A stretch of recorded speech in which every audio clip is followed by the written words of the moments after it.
It's the morning of September 10th, 2020. Calvin Castine at Dewey Family Cemetery at Bob Venn Park, across from Northeastern Clinton Central School.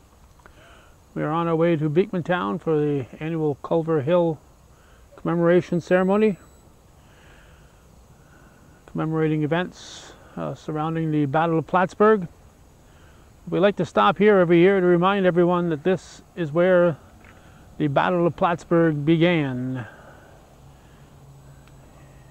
On August 28th, according to Pliny Moore's journal, the first Indian scouts were shown coming into Champlain,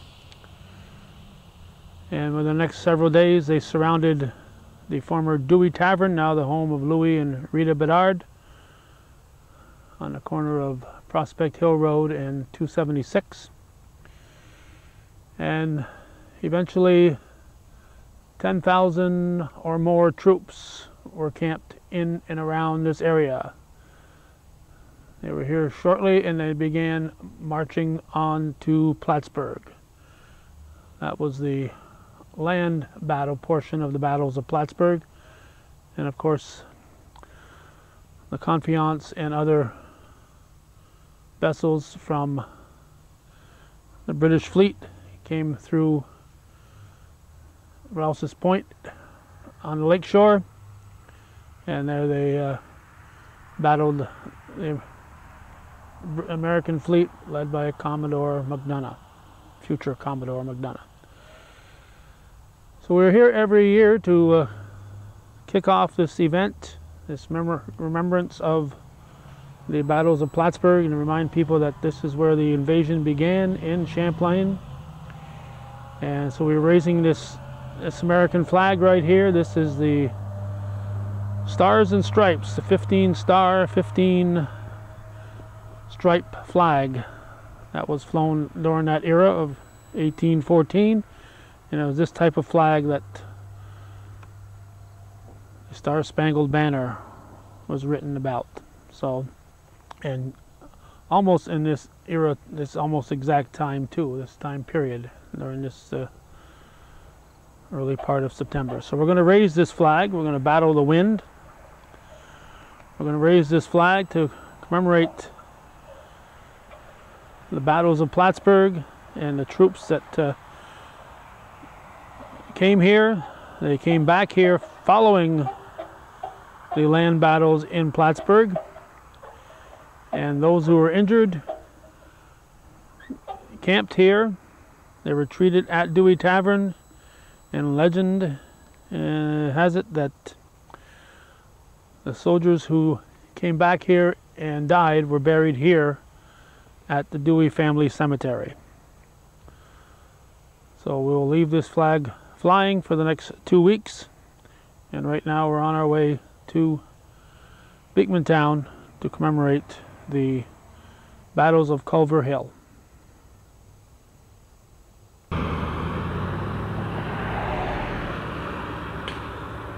It's approaching 11 a.m. on September 10th, 2020. And we are at the Culver Hill Historic Park here in the town of Beekmantown for an annual event that we cover every year. Looks like we've got a few more media this year in the year of the COVID-19 pandemic. They've been anxious to cover events, and looks like some of them have discovered the Culver Hill ceremony. I'm sure Gary Van Coor will once again be the MC. Looks like our two favorite bagpipers are here. And if it doesn't rain, we'll have a nice ceremony here commemorating the Battle of Culver Hill, and we'll learn all about it for those of you watching for the first time very shortly. I've checked with Dr. Alan Walker and Jerry Tatro, and they are both set to get their part underway. Lots of face masks, as we mentioned. Gary Van Coor looks like he's ready to go. And it's about 64 degrees when I shut our vehicle off, so not a bad day. Test 1 2 1 2. And the overcastness. Can you hear back there? The overcastness is also a little bit of smoke in the air from the huge forest fires out Looks like the Musketeers on the are west practicing. coast. You better behave. All right, it's after 11.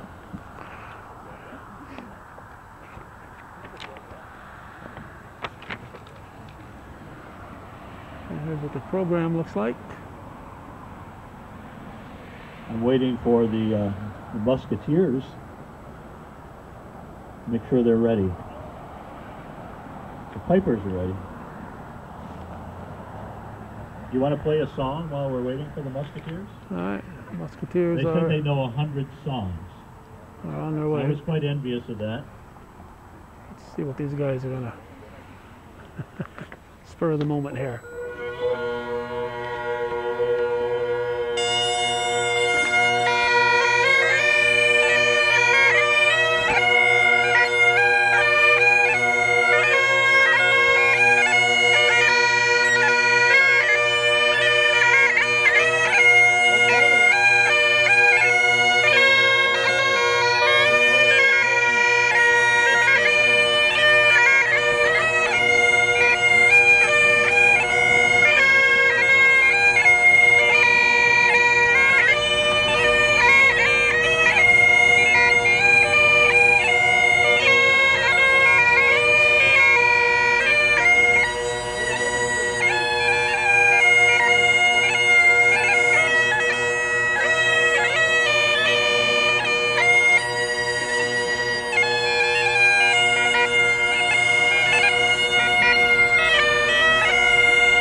Thank you.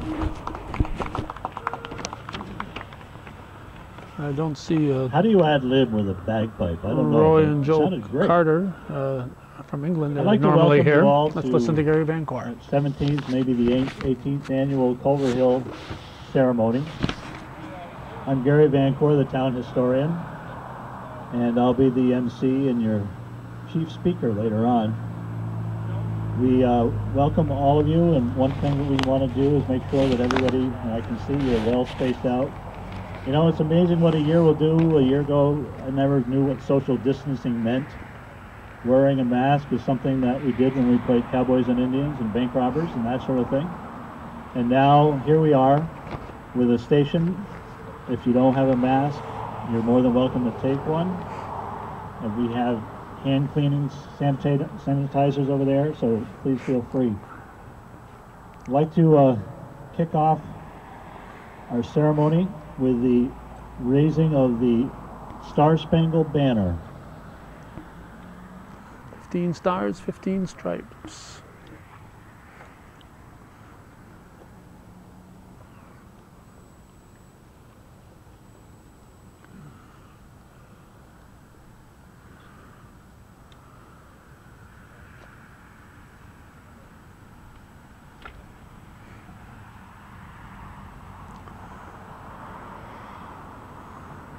I believe this flag, I know the flag that we saw at Dewey Cemetery was provided by Woodmen of the World, and I believe this flag also provided by Woodmen of the World.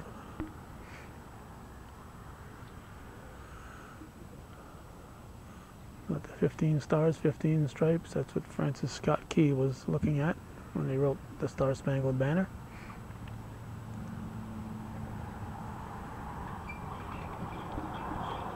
Present arms.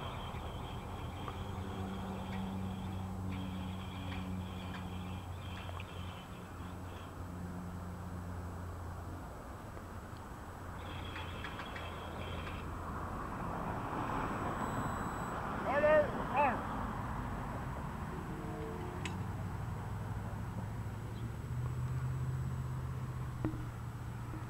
We'd now like to have the Boy Scouts of Troop 46 in Beekman say the Pledge of Allegiance.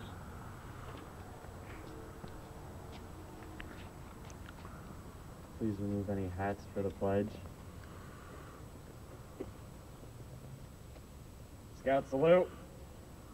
I pledge allegiance to the flag of the United States of America and to the republic for which it stands, one nation, under God, indivisible, with liberty and justice for all. 2.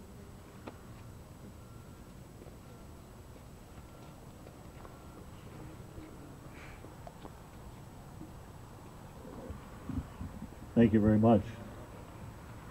Without any further ado, I'd like to introduce to you the town supervisor for Beekmantown, Sam Dyer. Thank you, Gary, and thank everybody that's here today. You know, we talked about this. We've had to postpone a lot of our activities because of the COVID. But you know, I thanked Gary when I got here this morning and told him he's gonna have to eat a little crow because we were expecting just a handful of people, and it shows. You know, when these things are done and done right. We've got a great historian in this town that does a lot of work behind the scenes that a lot of you, some of you know, but a lot of you don't. And Gary, you know, I'm very proud of what you do for Beekmantown and all of the area. So on that note, it's enough from me. I tell everybody this is one of the best jobs I have is when I've got to follow Gary and give a welcome, because we're showing the good things that we've done as a community, as a town, and this park it shows that hands down.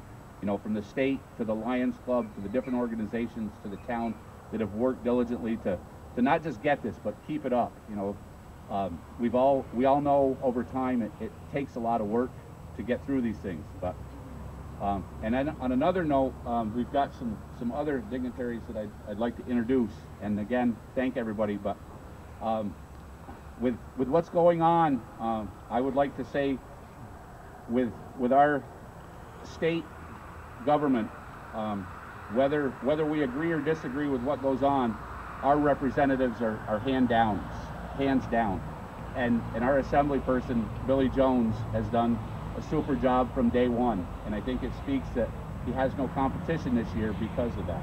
But at this time, I'd like to introduce our Assemblyman Billy Jones. Thank you, Sam, for that introduction, and I just want to say thank you to you and what the town has done here. And although this may look a little different this year, these celebrations for the War of 1812 around our region, everything is different this year, let's face it. But the message still remains the same, and we're here to honor the brave soldiers and veterans that came before us and that helped us in the War of 1812. And to all the organizations that helped out with preserving this hallowed ground. And Sam had mentioned Gary, unbelievable work that Gary does here for the town and keeping the history alive. I think around a lot of these communities in the North Country, we have a very rich history, and certainly here in Beekmantown. And it takes a lot of work to keep this alive. And although the skirmish here, the engagement here was brief, the significance behind it remains great. And that's due in large part to a lot of you and to Gary and his organizations and everybody that had a part in this. It was mentioned the state had a part of it, but we all know the state doesn't do anything unless they're prodded to do something. And certainly the town and the county, Mark Henry is here, the chair of the Clinton County Legislature, and the Historical Society, along with the work that Gary did, and I understand the Lions Club had a lot to do with it, and all the organizations that came together to make this what it is today. And it's just a beautiful spot that we can remember and that we can honor our veterans. And the significance of this in minimizing the British leading into Plattsburgh should never be forgotten. And so we're kicking off some ceremonies around the region, but certainly the significance here in Beekmantown in honoring our British and American soldiers remains strong. So thank you very much, and it's an honor to be here today.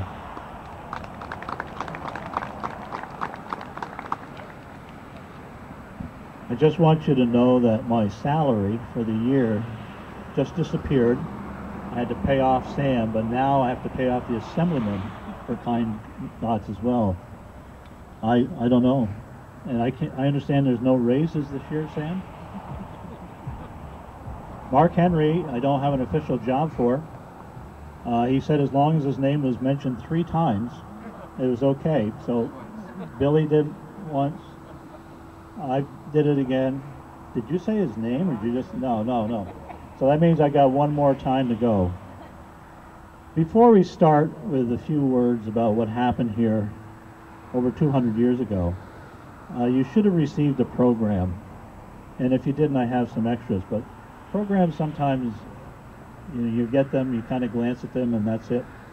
But I would like you to just take a look at it if you have one, because on the cover we have a picture, or it's really a drawing that was done for a book that was published in 1869. A fellow by the name of Lossing came back and wanted to follow the pathway of the British. This image on the cover is what the British would have seen approximately coming up Culver Hill. And unfortunately, with a reproduction, it's probably more dark but you can see the hill going up. It didn't have a cut in it like it does today. That was because of road construction that did a lot of excavating. On the inside cover of the program is a very brief synopsis of what happened in Beekmantown, including about, maybe less than a mile or so, just north here. We call it the first encounter. That was the first blood drawn during the invasion on September 6, 1814. And then the next stand was right here, and this is where Major John Wool and his regular army of 250 and the remnants of the militia, most of which, when they encountered the British and saw what happened, decided it was wiser to go home and protect the home front than get in the way of that. And so we had about 30 or so militia that were here. Not all militia were local farmers that came out once in a while. There were state militia as well, and they tended to be better trained. But this is a very brief, in case you need a synopsis of it. I also want you to take a look at the back of the program, because none of these ceremonies are done by any one person or even 2 or 3 people. There's a cadre of people here. We wouldn't have this if it wasn't for the reenactors. We wouldn't have it if it wasn't for the Flag Honor Guard. We wouldn't have it if it wasn't for the bugler. We wouldn't have it if it wasn't for the volunteers that come and help set up and tear down and all the things that go into it. And this is just a brief list of some of those people and groups that add to this. And they do it for nothing. They do it for the good of the community. And for that, we appreciate and thank everybody who's here as a volunteer. And that's, well, Billy, you get paid. Sam gets paid. I used to get paid before I had to pay him off. But we're volunteers. We're volunteers, and we appreciate and thank you. We'd also like to recognize some of the descendants of the people that were in the community at the time or with the British Army. And we have 2 of those folks that are here representing the Dominy family who will be laying the wreaths, and I'll get to that shortly. I'd like to just do a quick remembrance of what happened on September 6th. And I would also like to take a different focus. I tend to be a people person. I tend not to remember the regiment names and all the different types of uniforms and that sort of stuff. I like to look at them, but my brain has got so much information in there, it has no more room for that. But I do like the story of the people. And I knew we were going to have some youngsters here. We have the Scouts and Cub Scouts. I have grandchildren in the audience. And I think about that because part of what we know about went on here was because of 7-year-olds. They were 7 years old when they lived in their house up on Route 22. This is the Dominy house. became later known as the Dawson House. It's still a house where it's a home to people. The Gagnon family have it. And the British formed their ranks and they marched down Route 22. And because of Henry Dominy, who was 7 years old at the time, and later on was interviewed when he was an older man, we knew what was going on. And the other one was right across the street. Before the stone house was built, it was more just laid and plastered. It was the Culver family, thus the name Culver Hill. And young Nathaniel Culver was 7 years old. And he was there in the cellar while the battle took place right outside the door. And he luckily lived long enough, so when he was interviewed at the end of the 1800s, was able to tell what happened here. Having children involved in warfare was nothing new. Kids would be enlisted. In some countries today, they're still the children soldiers. But it was commonplace. And some of the things that they were used for were on the ships. And I'm sure that if we had a good listing of the documentation, that they would have what we call powder monkeys. Powder monkeys were the kids that were small and could go into the hold of the ship and bring out the gunpowder. They were one of the first ones targeted in a battle because without the powder, the cannons don't work. And yet they often were poor kids in the streets of London that would be taken and put in the Navy. Others, they did it to get away from their home life. Drummer boys. And again, drummers were the ones that would do the signaling between the drummers and the buglers. And that's why the different drum beats that they have would tell the troops, because once fighting started with the guns, with the smoke of the powder and the confusion of battle, you didn't know what was going on. So if you could hear that drum, you knew what you were supposed to do. And they were often kids. Now, if you killed a kid with a drum, then the army gets confused. And not only that, but younger folks than you may think of, I look at these Boy Scouts and I think they were some of the regular army. The ones that we have engraved on this stone list some of them. Now, we in this area remember the story of Aiken's volunteers. They were kids that went to the Plattsburgh Academy. They rushed out. They were good shots. Quite often they were hunters. They rushed out and they wanted to fight the invading British. And they were here, there, and everywhere. And they were very good at what they did. They received congressional recognition later on. They were too young to get the regular recognition. But the British, they had people enlist when they were 12 and 14 years old. Now I want you scouts to think about this. 12 and 14 years old, you're in the regular British Army. A lot of them, as they marched down the road, were actually from Ireland. And they came from Ireland in part because they were in seek of a better of life. The Irish they had an impoverished history. And if they joined the army, they were able to make some kind of advancement. And the first British name over here on the stone is Lieutenant Colonel James Willington. They were the East Kent Regiment's the 3rd Buffs. I remember they were the Buffs.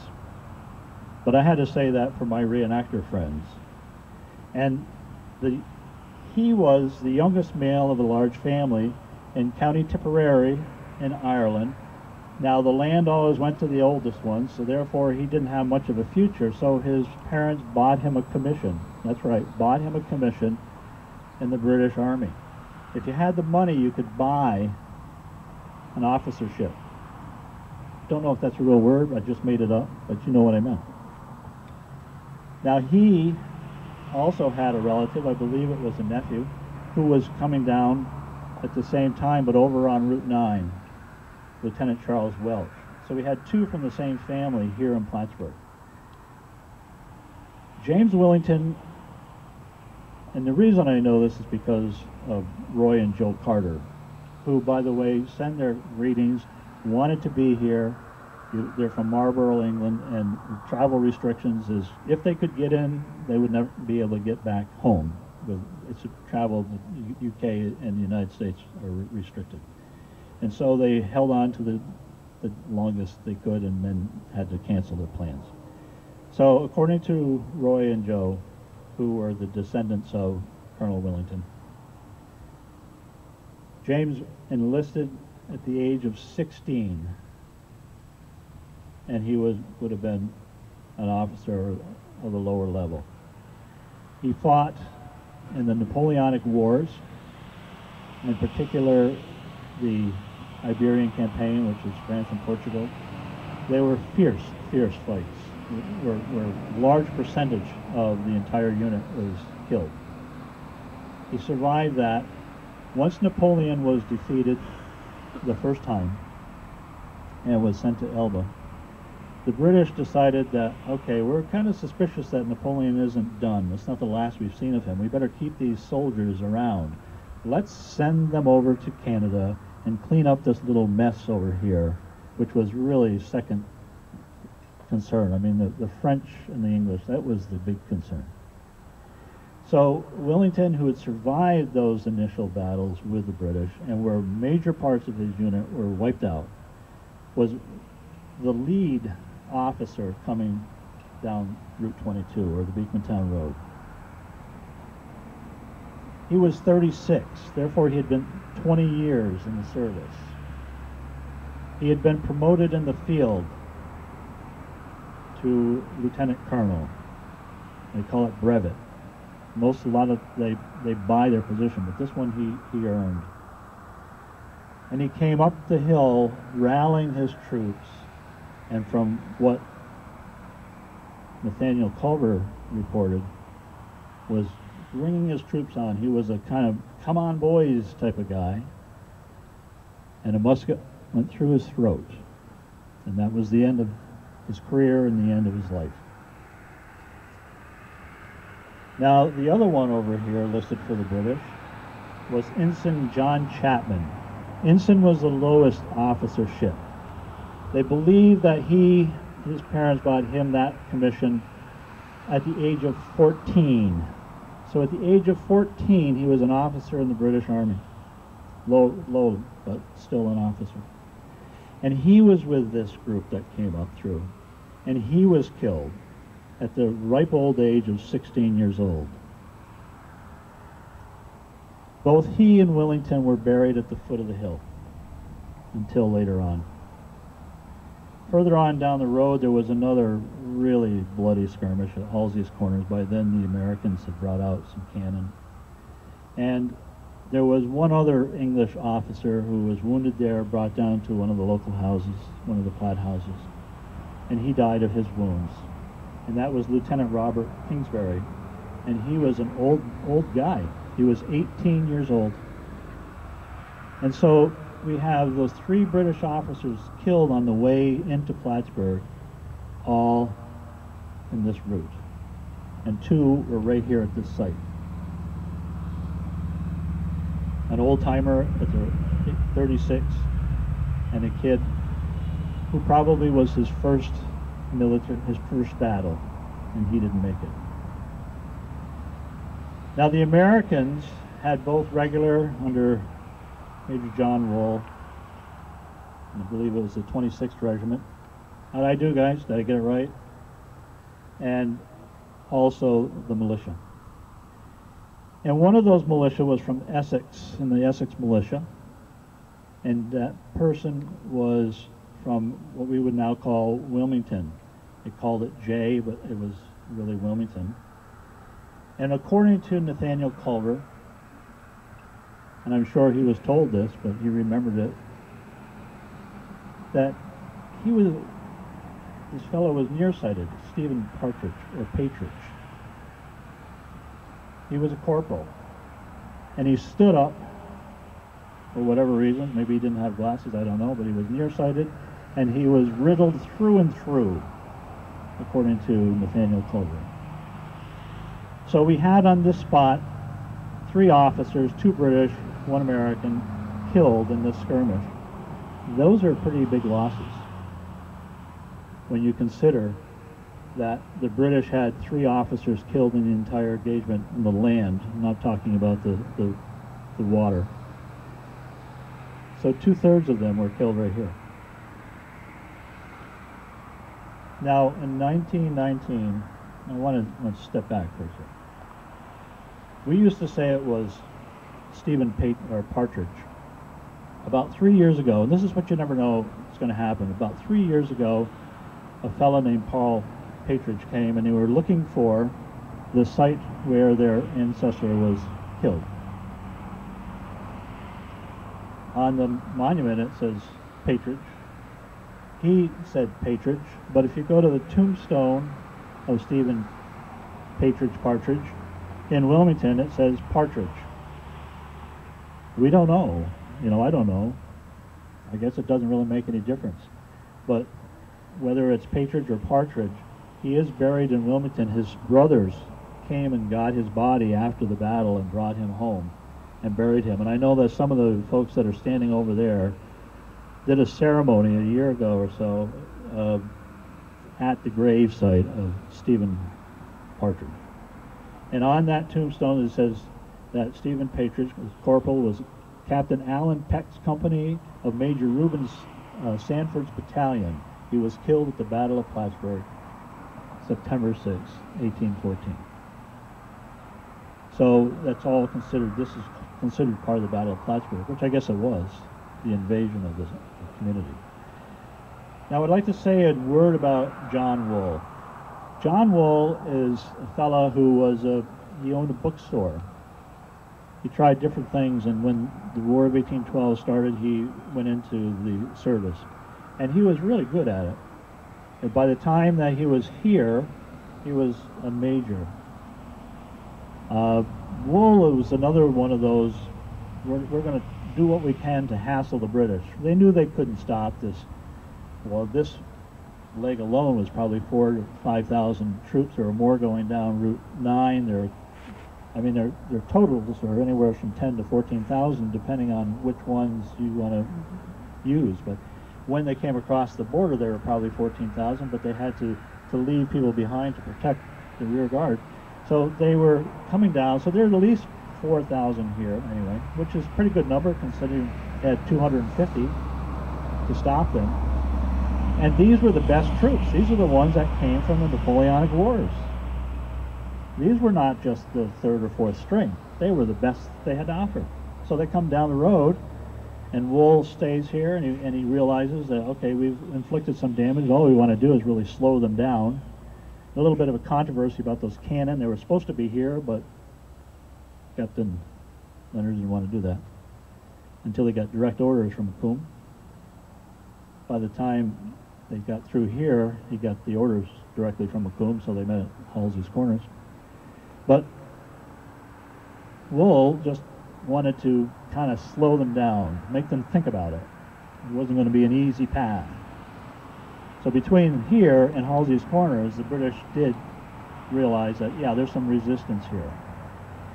Now Wool, because of what he did during the war here, was promoted in the field. And later on, he went on to become a general. He went to the Mexican War and was very instrumental in that war. And when the Civil War rolled around, about 1860, 1861, he re-upped again as a general, and by the end of the war, he was a brigadier general. He was the oldest living general in the Civil War. And when he passed away, there was a very extensive obituary in the New York Times. So this wasn't the last we saw of Wool in Plattsburgh, however. It wasn't in 1814. And this is part of the reason why the Carters really were impressed with what we were doing with our commemoration. Because even though they were enemies, and one of the signs over there is they met as enemies, But even though they met as enemies, they were treated with respect, and it went both ways.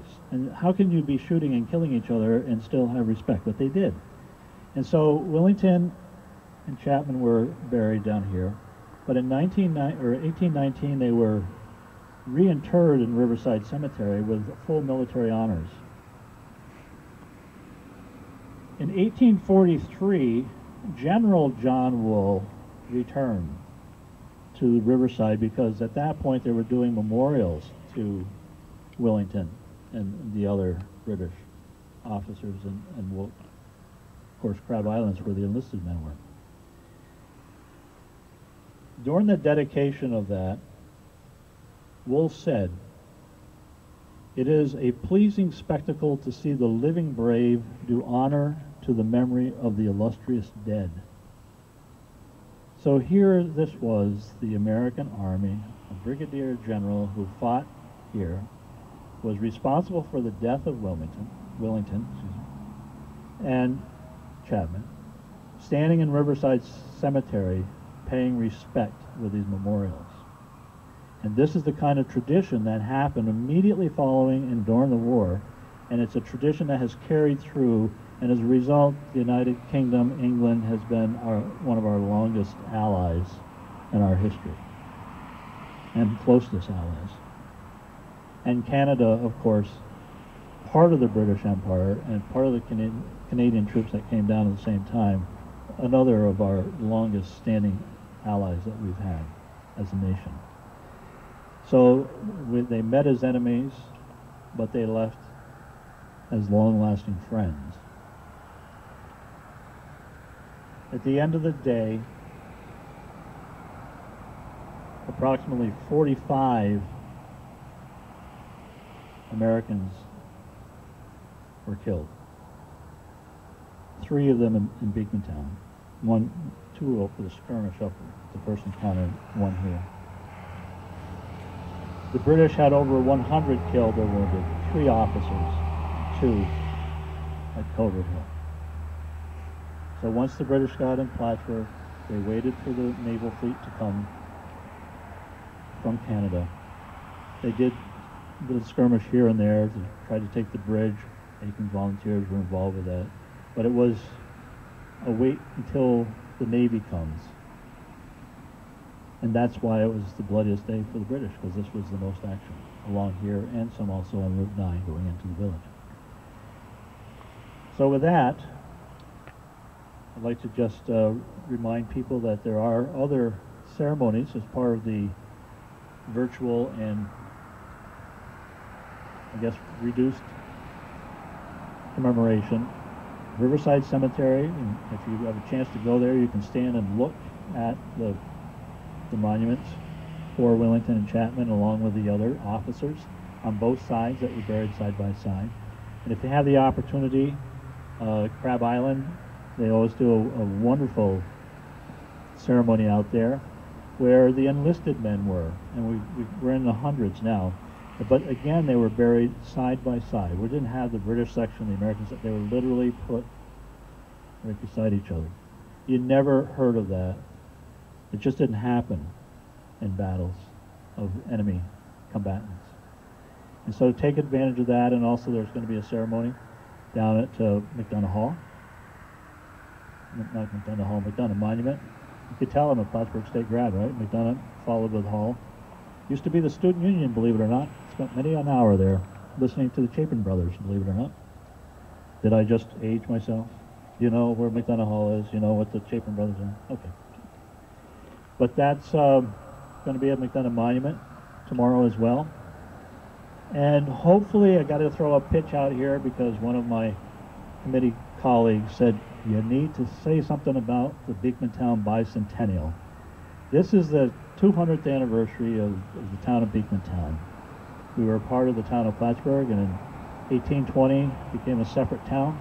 And we were in the process of doing a whole series of talks and events and things like this. This was going to be part of that bigger picture.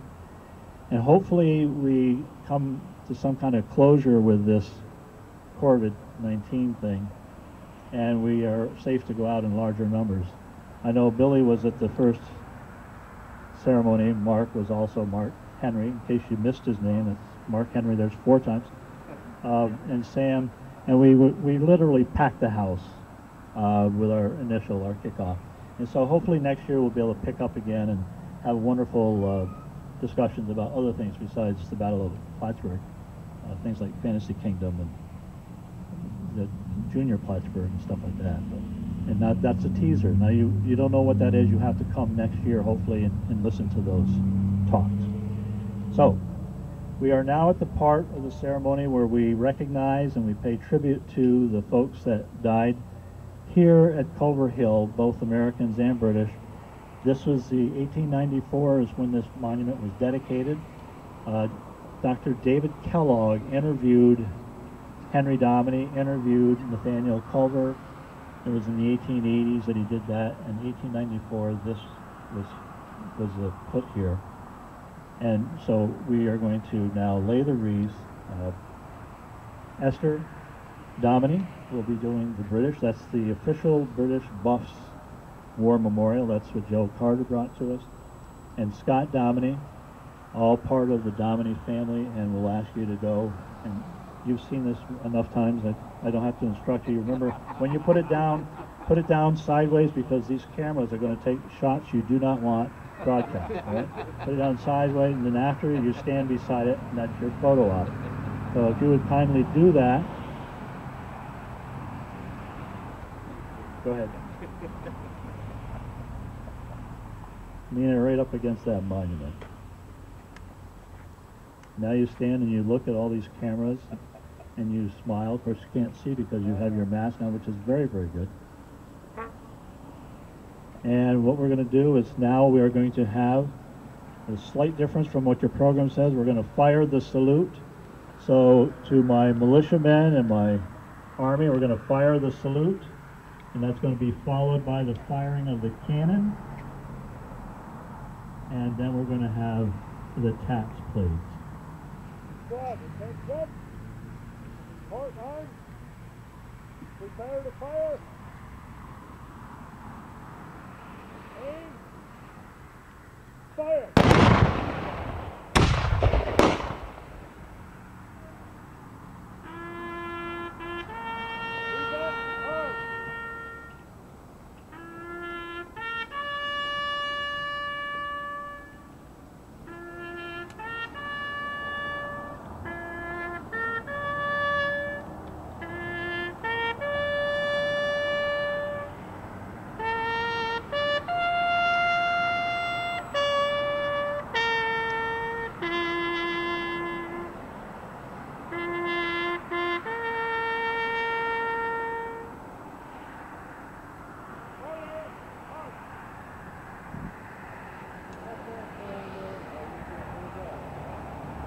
And now we will finish our program with the Bagpipe Finale with Jerry Tatro and Alan Walker, who do this year after year. Thank you.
Thank you very much. Thank you all for coming. Please be careful when you leave. We don't want to have any tragedies on the highway. Thank you again. Hopefully we'll see you next year. Okay, once again we've been at Culver Hill and down on Route 22, and this is the annual event. We've I think we've missed maybe one, possibly two. I think we've missed maybe one since they started having them. And another nice job here, where they're led by their town historian, Mr. Gary Van Cor.